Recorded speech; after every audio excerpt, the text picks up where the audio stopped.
Welcome to the 267th episode of the Jami Dulaney Plant-Based Wellness Podcast. My name is Jami Dulaney, and I'm your host. I'm a plant-based cardiologist and endurance athlete living in Southwest Florida. Welcome, and thank you for listening. I just came off one of my best birthday weekends ever. I got to visit Addie Dulaney Meinerage, a registered dietitian nutritionist, my daughter, son-in-law, and yes, my new grandson, Caleb.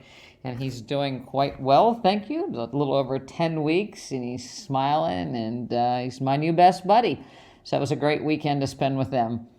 And Addie's back at work now, and so you can get all your registered dietitian questions answered. And I got to tell you that they are growing a beautiful, healthy, plant-based baby boy. And he's doing really well, and they're all getting very well adjusted. So it was great fun to be with them. Can't wait to turn around and go back.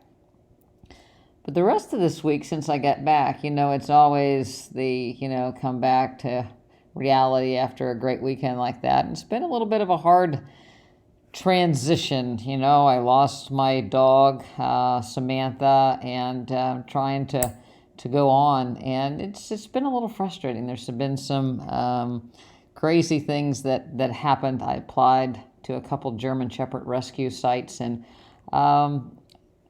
the theme for today, it comes up with some, is basically crazy questions that people ask, and why do people ask questions, and do we ever really think about some of the crazy things we do as humans?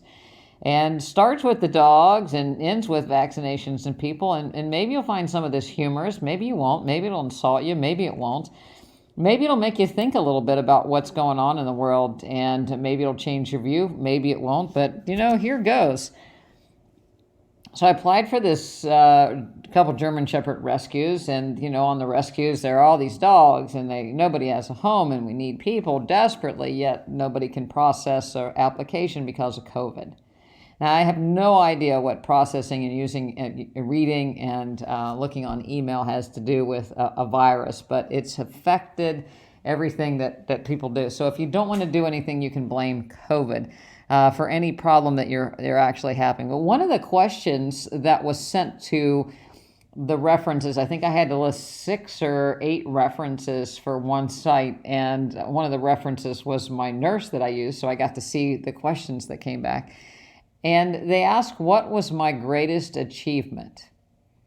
Now, I don't know what that has to do with being a rescue, person for an animal. I can understand, where do you live? Do you have a fenced-in yard? How do you take care of your dog? Have you done obedience training? All these kind of crazy. But what was my greatest achievement? And I was trying to think, what achievement would make me a good dog owner?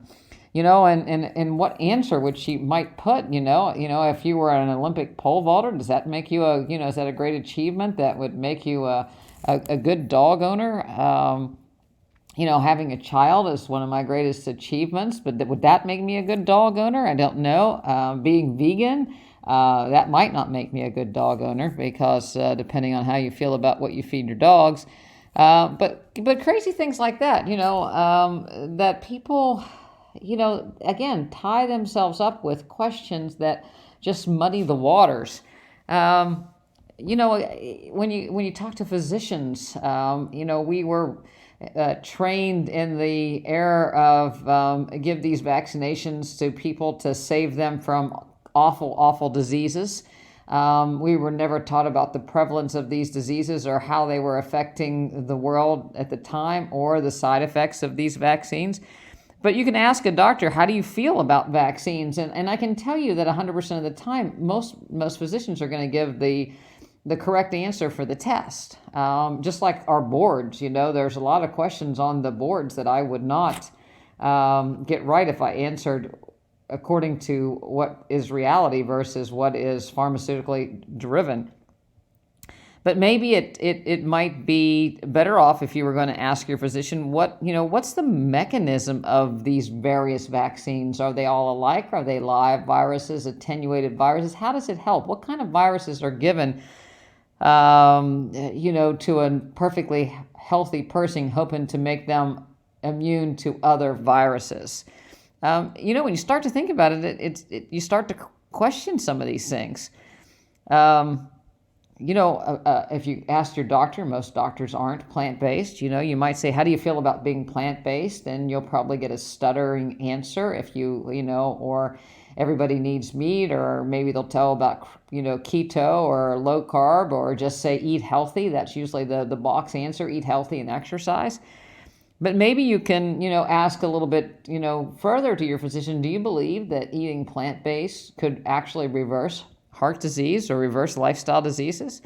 And see what they say. I think it would be a very, very interesting question. I've heard physicians stutter and stammer. I think it's good. I believe in eating a lot of vegetables, but I couldn't do it. I don't like broccoli. But I think it's a good question to answer. Ask your physician, just so that you know where you stand. A lot of people say, well, I'm almost a vegan, right? I'm 68% vegetarian and I have no idea how you calculate that, other than perhaps, if you look at your plate and, the standard American diet is a meat and a starch and a vegetable. So that makes you 33% or 60% plant-based, so I'm not sure how some of these things really, really go out. And again, just, how does it work that we give somebody a RNA, and a genetic material attached to a virus that causes the common cold, is what they're going to do with the SARS-CoV vaccine, and expect an immune response through antibodies to be a good thing, when we know more and more that it's not the antibodies that actually prevent the disease. It's really the T cells or the lymphocytes in the immune reaction that works, and we can't really measure those. So we're giving somebody a virus, part of a virus hooked on, or RNA hooked onto a virus, hoping to get an immune response. An immune response is another word for an inflammatory reaction. So if we give people parts of things that may be recognized as even the regular old, coronaviruses that cause the common cold, how do we know that there's not going to be a giant immune response when you're actually exposed to the SARS-CoV-2 virus? So, those are questions to ask your doctor when he insists or she insists that, you line up to get a vaccine. Somebody's got to answer these questions. And I think that the biggest problem I see here lately is nobody's asking the specific questions. Why do we put a swab down somebody's nasopharynx, through your nose into the back of your throat that's about 7 inches long, to get a good sample to see if somebody might be a SARS-CoV carrier, asymptomatic, or if you actually have had the virus, when if it's so contagious that just walking by somebody in the street puts us at risk to the point where we all have to wear a mask. So if it was so contagious, just exhaling onto the swab should do it, right? If it's that dangerous. But we're going to go, plucking in around somebody's, through their nose, through their sinus, back through their sinuses, cause all kinds of risk in people that may have bleeding or clotting disorders or deviated septums, to get a sample, because we can't really culture this very easily. And I know here comes the one that could get, egg thrown all over the podcast and get me all kinds of negative reviews. But why are we judged, the quality of our citizenship judged by whether or not we're wearing a mask? When in fact, it makes it more difficult to judge character when people have a mask on. People rob banks with masks on, so you can't really see who they are. You can't tell facial expressions. You really can't read people, whether they're smiling, happy, sad, whether they're in distress or not with a mask on. But yet we're going to judge them as a good citizen whether they have a mask on or not. It's like the white hat versus black hat type of scenario, when there really, really, really, really has not been any kind of study suggesting that wearing a mask is going to protect society. We know all kinds of things that, the sputum comes out of the side of the mask, the aerosols come outside, you get the mask wet, it becomes a nidus for catching your own viruses and bacteria. And there's not been one study one study that has shown a decrease in transmission or reversal or decline in COVID disease because we're wearing masks. Not one. Not one. People infer, people try to take numbers and cherry pick, but there's not one. So before you write in here all angry, if you do write me, I want you to cite the journal article, the page and the date to defend, and I want you to tell me about the study population and the statistics used and how they picked the people and where they were and how they walked, because none of that has been done. It's all inferred. And, even if you look back through our so-called medical experts, wear a mask, don't wear a mask, most mask policies are now directed by your local grocery store or big box store. So there's a lot of good data going on there. So, if it makes you feel good to wear a mask, by all means, wear a mask. I'm not saying take your mask off, but I also, don't judge other people if they're willing to take the risk or not, because you really do at this point. Data shows you got to be in a room with somebody close up, 30 minutes, them breathing and coughing and being symptomatic. You're not going to catch it from walking by somebody that's a carrier at the current time. And there, as far as the kids go, there's been a lot of studies looking in France before the isolation started and the daycares of essential workers, where essential workers kids go. It's very low in kids, very low in transmission to adults. So, again, what we're doing to our children is outright terrible. To send a little kid that is trying to trust a stranger for his education, and yet he can't see him because they're behind a mask, they're behind a class, and they can't touch anybody. One of the things that we're really lacking, and I continue to see in my office, is people are so distraught because they can't see their family members. They're afraid, or the family's afraid, so nobody wants to get near each other. The lack of touch. We're humans. People need interaction and touch, and there's much more that goes on. Again, social development, brain development starts in early childhood with attachment from being close and touch receptors. We have emotional response receptors on our skin. Just think, if somebody gives you a firm handshake or a weak handshake, when's the last time you had a handshake? Does it do it for you? Does a hug better than elbow pump? Come on now. It's like, if you don't care about another individual enough to hug them, then chances are that's really not giving them any kind of emotional support. And again, facial expressions extremely important when it comes to communication. So we have these little kids going to school that probably lack communication skills anyway, because they've been raised on iPads and by video games and emails and text, and now we've taken away their ability to feel any kind of touch, to feel, learn a handshake, learn facial expression, how to read people. We're really developing a society that's going to be a little scary here. We're being driven by protocols. I had a gentleman come into my office that was a young man. He had a valve surgery from a congenital valve problem. He had some vision changes, and so people think, he may have had a stroke. So there's protocol was enacted as if he were 80 years old. So all these radiation-involved tests were done, ultrasounds done, CT scans done, looking at his vasculature.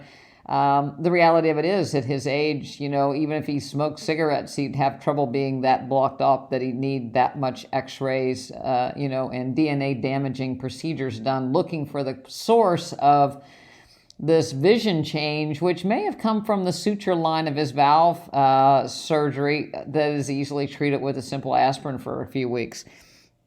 But because people worried about, not asking the right questions again, worried about, perhaps not doing the right thing, maybe, maybe, because you can do more of these tests, lots of these tests were done. Lots of these tests were done. But because people worried about, not asking the right questions again, worried about, perhaps not doing the right thing, maybe because you can do more of these tests, lots of these tests were done. But because people worried about, not asking the right questions again, worried about, perhaps not doing the right thing, maybe because you can do more of these tests, lots of these tests were done. People are afraid to eat fruit all the time when they come into the office. They're worried, oh, I'm a diabetic. Can I eat fruit? Am I eating too many grapes? Is that what's causing me to be fat? Are bananas bad? Yet people take all the supplements that these fruits and vegetables have naturally. So everybody's okay with taking vitamin C, but if they're afraid to eat an orange, they'll take potassium supplements, but they're afraid to eat a banana. They're afraid of a date, but, magnesium tablets are okay to take. So, again, we have to ask ourselves when people, these are, you get on a website and then the bottom is all about selling supplements instead of eating the whole foods. What's it really all about? Can't we get enough eating? Did humans evolve that we need supplements? Our food is so bad.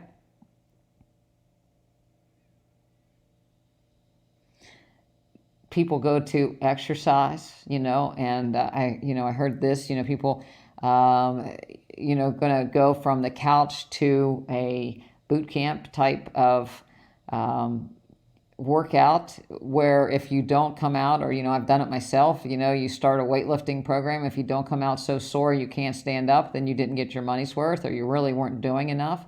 So we beat ourselves up in doing exercises that we probably won't do in real life for any reason. Jumping at 50 up in the air, all of a sudden doing burpees is probably not something that you're going to do the rest of the day. So it might be, to go from the couch to burpees might be a good way to hurt various things. In case you don't know what a burpee is, it basically is you drop to the ground, do a quick push-up, then push yourself back up to from a squat to a standing position and jump in the air, and then go back down, squat, push-up, back up, jump. And, you can see that if people don't squat, but they bend over to try to do it fast, they're going to hurt their back. If their Achilles are tight or their calves are tight, they get a good chance of hurting their Achilles. They pull their arms up to jump up in the air. They'll probably pull their rotator cuff out, but it's all in the name of a boot camp. And if you can do a boot camp, then, and you can direct one of those things and break people, then you're going to make them better. So, I got to question some of these things that aren't tailored to the individual. The question might be, what would you like to get out of this exercise program? What do you do during the day? But when you're not exercising, what's your job? Is it, climbing telephone poles, or is it sitting at a desk? Are you sitting all day long with your hip flexors being very short? So if you go up and you start to, stand up real quick and do a burpee, you're going to pull your hip flexors, pull your back out. Are you in high heels during your, or heels in your work, so that when your feet actually get on the ground to do the burpees, you're going to pull your Achilles? What would you like to do? Do you want to learn to jump high? Is jumping not that big of a deal for you? So, these are a couple questions that I think are reasonable for us to ask that we just don't seem to ask some of these blind or blatant questions. I just came back from Houston, so we flew from Tampa to Houston. And while I was on the airplane, I started thinking about all the things you touch and all the things you're exposed to in a normal day. And I kind of got the giggles, because most of the time in your past, if you think about it, and you went to a doctor and you maybe had a sore throat, and the doctor would say, you say, do I need antibiotics? And they say, no, you don't have a bacterial infection. You just have a virus. You just have a virus, and there's no real treatment for a virus. It just has to run its course. Same thing with the flu. You might be getting the flu. Stay home, drink plenty of fluids, and it'll run its course. It's just the flu. It's just a virus, and we're most people go past it. You get a cold in the wintertime. You maybe get a cold in the fall when kids go back to school. They bring all the germs home. Same thing in the spring.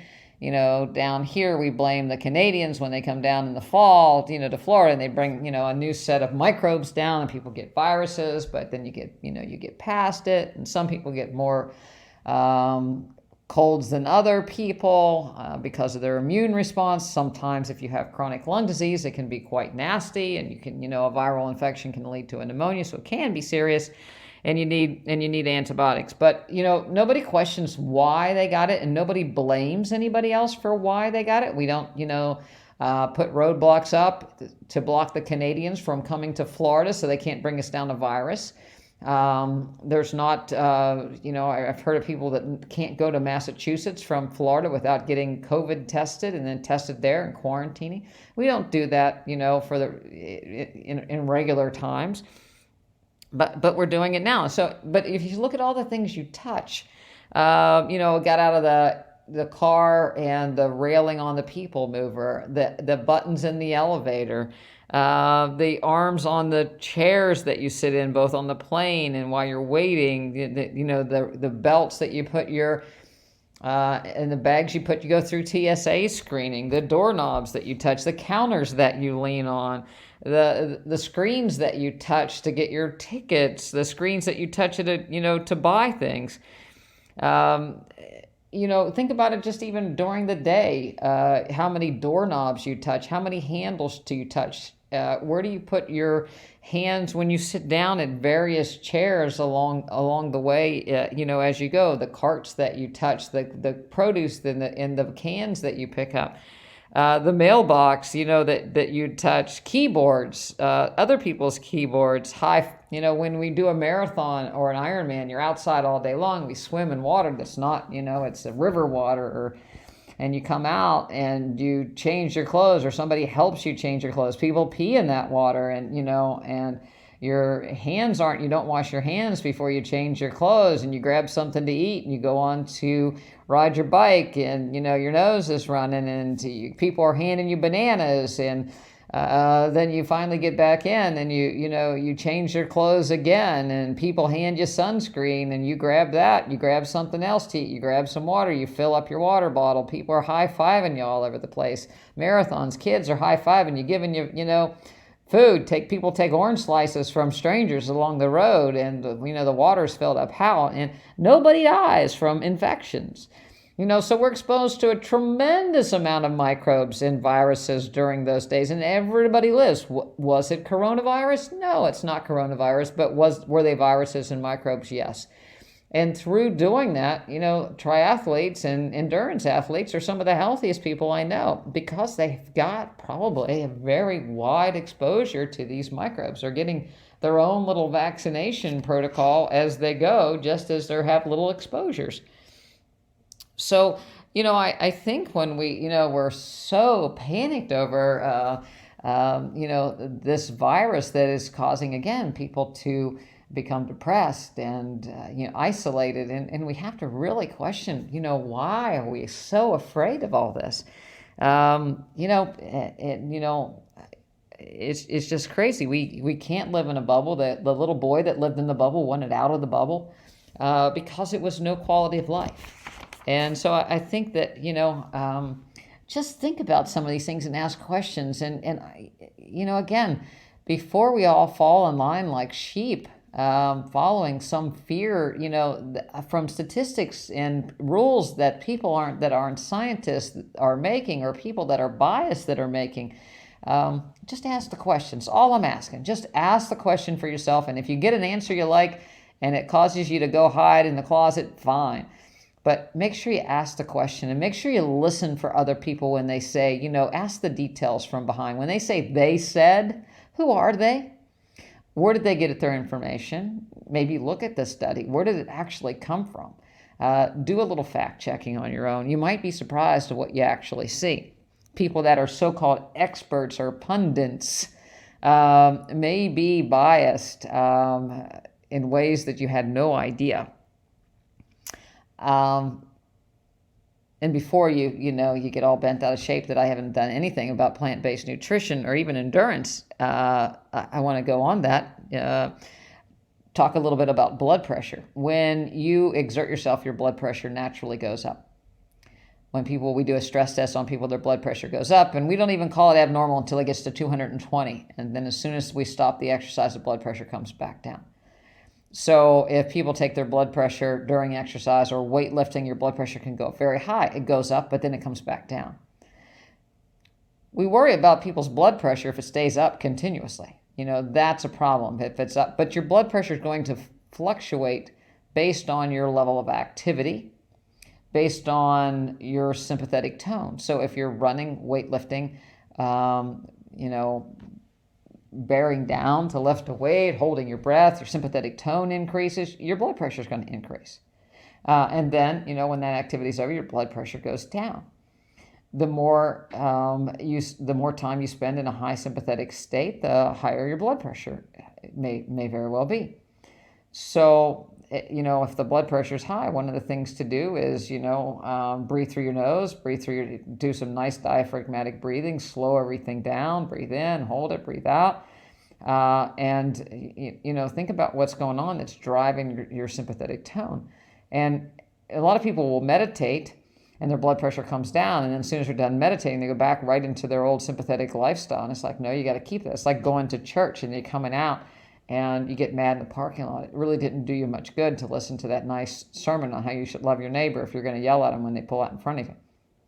So we have to practice this and practice this and practice this to be able to keep you want to keep more in this parasympathetic, because when you breathe through your diaphragm, you activate your vagal nerve, puts you more in a parasympathetic state.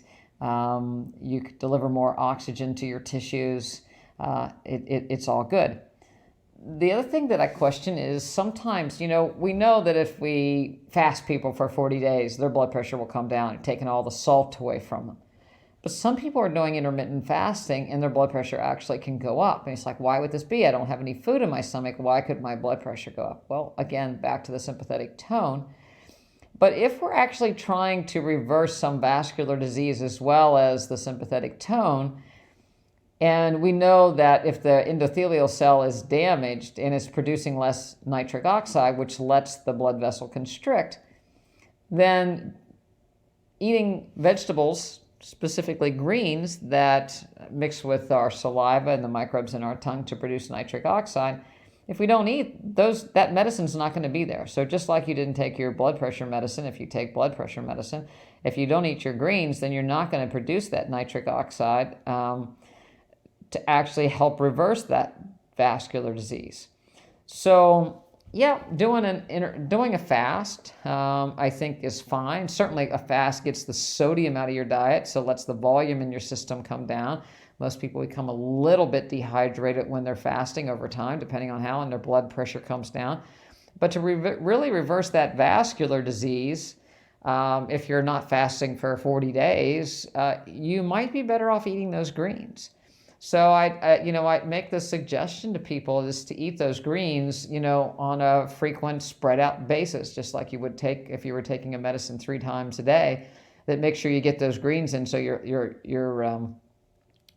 nitric oxide will be produced. Ultimately, the plaque will start to go away, and the blood pressure will come down, and things will be much better over time. And truly, you will reverse your blood pressure problems, not just temporarily take the volume out from fasting and being in a controlled environment. So I think that's the best advice for long-term reversal of high blood pressure is to certainly get the sodium out of your diet, but also get the greens and the nitric oxide producing in your diet on a regular basis so that your blood pressure can come down, but also not worry about it so much that you drive your sympathetic tone when your blood pressure is elevated after a normal elevation after exercise.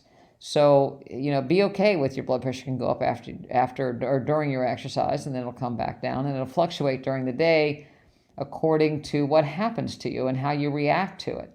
And if things like somebody pulling out in front of you in church causes your blood pressure to go up, then you got to rethink, your thought process. I've alluded to Jill Bolte Taylor, who talks about, the dopamine response and the adrenaline response when something happens to you that's, abrupt and lasts for about 90 seconds. But after that, you get to choose. You get to choose if you're going to be angry at a stranger that pulled out in front of you for, 10, 15, 20 minutes, half hour, and let your blood pressure go up, or it happens and your blood pressure goes up and then it goes back down because you let it go. So those are things to kind of think about with regards to your blood pressure and how you might affect that. The other thing, there was a question on, where should you go as an older person with your body mass index? We know that roughly 18 to 24.8 is the normal range. 18.6 to 24.8 is a normal range for body mass index. some people will argue that very muscular men are going to have a higher body mass index, and they'll have a lower fat mass. It's really not true. It's kind of like when people say I lost inches, for the most part, because they squeezed the tape measure tighter, but they really didn't lose any weight, So there are some people that are very, very muscular and their BMI is going to be up. But if you look at most of those people, they're carrying extra fat mass, and that extra fat mass also is going to produce things like tumor necrosis factor, inflammatory compounds, insulin-like growth hormone, platelet clotting factor. So we really want to get rid of the extra fat mass to get people down close to a normal BMI. Unfortunately, the older we get, the more muscle mass and bone mass we lose, just as a natural thing. You lose less if you're plant-based. You lose less if you're exercising. But, there's going to be some loss over time. And so that just it translates into an increased fat mass. So 24.6, 24.8 in a woman may actually be a significant amount of fat left. So we actually have to look at the individual, and then we have to look at the individual and the body composition and how we would like to change things. So we want to put more muscle on people, and you can put more muscle on at any age, but we don't want to eat fat to gain weight, to say we either, people are worried about being too skinny. It's like, oh, my BMI is dropping. I don't want to lose any more weight. But we don't want to put fat on people either, because that's not going to help them. So the idea is, how do we exercise, increase the calories so they can gain weight, and their body mass index will stay above the 18.6. But also we want to get people on the other end to get their body mass index down and get the fat mass down, because those things are what's driving the problem. And in reality, we're looking not at really weight loss, but we're looking at reversal of lifestyle diseases and reversing metabolic changes. So we're trying to increase mitochondria in cells by exercising so that we can process more glucose, which will ultimately result in weight loss, but will also better glucose metabolism. We want to get the fat out of the cells to improve glucose metabolism, the fat out of the liver, fat out of the muscle. We want to reverse vascular disease by eating the nitric oxide producing foods, letting the plaques go away, so reversing disease. So by eating more greens and salads, you're going to lose weight. Great. But the big thing is that we're also giving you more nitric oxide, that you can reverse your vascular disease, decrease inflammation. By increasing more fruits and vegetables, you're going to lose weight, but you're also going to decrease your inflammatory markers. So it's all a win-win situation. So it's not necessarily just about a weight number. Although it's it's a general guideline, but it's about what processes do you have that we need to reverse. Are we looking to reverse your blood pressure issues, your diabetes, your autoimmune disease? Then we get to specific, because just losing weight's not going to change some of those things. And as we know from a keto diet, that if you lose weight with a keto diet, but you're putting all fat in, you're actually blocking the uptake of glucose. So then when you go back ultimately to eating a diet that has some glucose in it, some carbohydrate, then your diabetes is going to come roaring back with a vengeance. Your cholesterol and triglycerides are going to be up as well. So you're going to be skinny and sick, So we don't want to be skinny, sick, and we don't want to be overly muscular fat. So someplace in between. So we just have to look and assess people. And that's where our wonderful registered dietitian comes in, because she can help assess body composition and change the plate so that we can improve body composition to reverse lifestyle diseases. And lastly, I wanted to talk a little bit about what to do with your grandkids. Now, I have a grandchild, perfect little grandson who's plant-based, so it's going to be really easy when he comes to my house, because he's going to love fruits and vegetables, and his grandmother and his great-grandmother and his mother's picture are plastered on a cookbook that's plant-based nutrition and has great treats in it as well as great food. And so he's going to love all this. So I've got it easy. Maybe when he starts going to school and people start to challenge him with, Milky Ways and all this other kind of thing, there's going to be some questions that Addie will have to answer. But a lot of people get all besides themselves when their grandkids come over and they won't eat anything. They want to eat pizza bites and chicken nuggets. And so what do?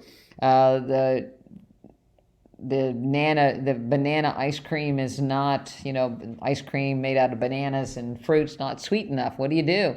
Well, a lot of times the kids are so used to high sweet, high salt, high fat, that just going back to these regular foods can be a real challenge for them, or a real shock.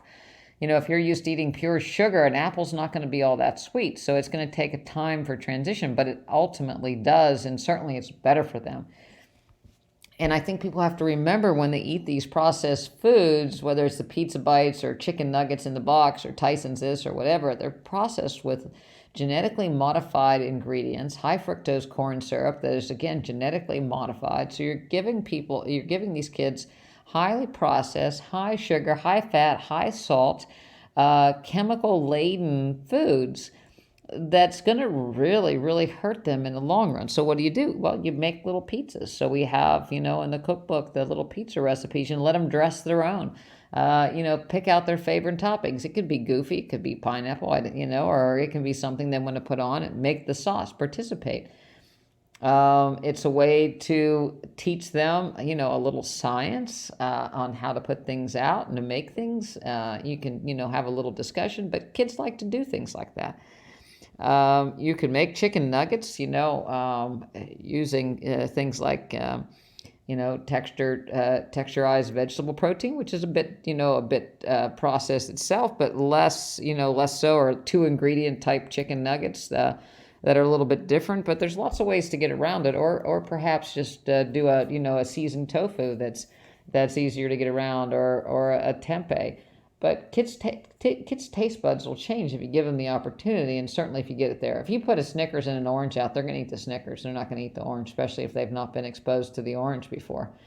So you can't do that. But you can have a lot of wonderful treats that are healthy around when the grandkids come over and do just fine. And then again, introduce them to foods that they'll ultimately, learn to really, really, really like.